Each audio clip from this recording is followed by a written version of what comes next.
அன்பானவர்களே, தினம் ஒரு தூதன் மொழியாக உங்களை சந்திப்பதில் பெரும் மகிழ்ச்சி. இந்த நாளிலே எரேமியா தீர்க்கதரிசன புஸ்தகம் 18 6வது வசனம். களிமண் குயவன் கையில் இருக்கிறது போல நீங்கள் என் கையில் இருக்கிறீர்கள் என்று ஆண்டவர் சொல்லுகிற ஒரு நல்ல வார்த்தை. களிமண் குயவன் கையிலே இருக்கும்போது குயவனுடைய மனதுக்குள்ளே, அவனுடைய சிந்தனையில எந்த விதமான ஒரு பாத்திரத்தை உருவாக்க வேண்டும் என்று அவன் நினைக்கிறானோ, அதைத்தான் அப்படியே வணைந்து ஒரு குறிப்பிட்ட பாத்திரமாக உருவாக்கப்படும். அப்போ சிந்தனை மண்டலத்துக்குள்ள, அந்த குயவனுடைய சிந்தனை மண்டலத்துக்குள்ள என்ன இருக்குதோ அதுதான் ஒரு செயல் வடிவமாக அந்த பாத்திரத்தில் நாம் பார்க்கிறோம். அதுபோல நாம் எல்லாருமே ஆண்டவருடைய கையில் இருக்கிறோமா? அப்போ ஆண்டவருடைய கையில் இருக்கிற அந்த களிமண்ணை போல இருக்கிற நாம் நம்முடைய வாழ்வில் ஆண்டவருடைய சிந்தனை, ஆண்டவர் நம்மை குறித்து இந்த பூமியில் வைத்திருக்கிற விருப்பம், சித்தம் எதுவோ அதுவே நம்முடைய வாழ்க்கையினுடைய பிரதிபலிப்பாக மாறும். இன்றைக்கு ஆண்டவர் கொடுக்கிற ஒரு தூது என்னன்னா, அப்படி ஆண்டவருடைய கையில் கொடுக்கப்பட்டிருக்கிற களிமண்ணை போல வாழ்கிற நம்முடைய வாழ்க்கையில ஒரு விஷயத்தை தெளிவாக விசுவாசிப்போம்.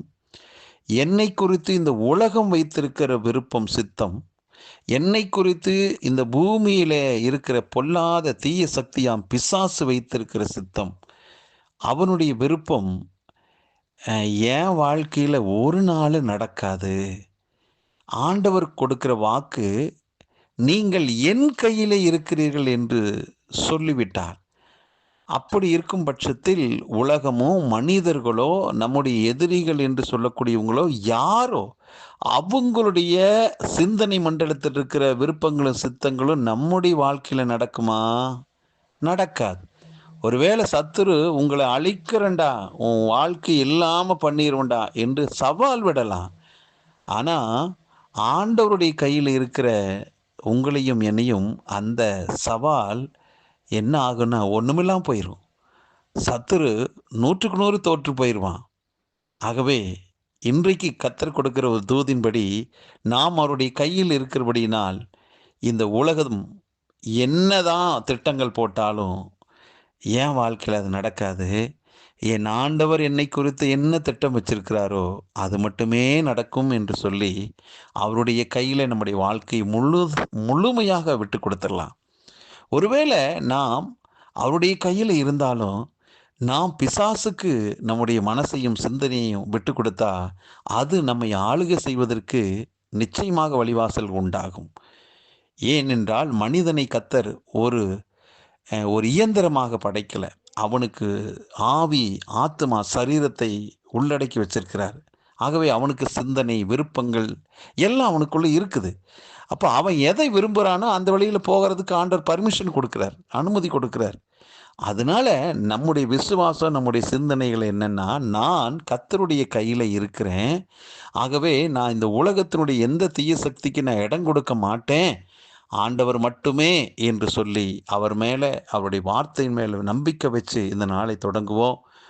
அவர் கையில் கொடுக்கப்பட்டிருக்கிற உங்களையும் என்னையும் இந்த உலகத்தின் எந்த தீய சக்தியும் அணுகி மேற்கொள்ள ஜெயிக்க முடியவே முடியாது என்ற நம்பிக்கையோடு இந்த நாளை தொடங்குங்கள். இந்த நாள் உங்கள் வாழ்விலே வெற்றி நாளாக அமையும். பரலோக பிதாவே, உம்முடைய கரங்களிலே எங்கள் வாழ்க்கையை நாங்கள் அர்ப்பணிச்சிட்டோம். உங்கள் கையில் இருக்கக்கூடிய களிமண்ணாக நாங்கள் வாழ்கிறோம் அப்பா. உம்முடைய சித்தம் எதுவோ, என்னை குறித்து, எங்களை குறித்து, இதை கேட்டுக்கொண்டிருக்கிற எல்லா மனிதர்களை குறித்து நீர் என்ன சித்தம் வைத்திருக்கிறீரோ அந்த சித்தத்துக்கு எங்களை அர்ப்பணிக்கிறோம். எந்த விதத்திலும் பிசாசு போட்ட திட்டமோ, உலகத்தினுடைய மனிதர்கள் போட்ட திட்டமோ என் வாழ்க்கையில், எங்கள் வாழ்க்கை நடக்கவே வேண்டாம், அது நடக்க விட மாட்டீங்க.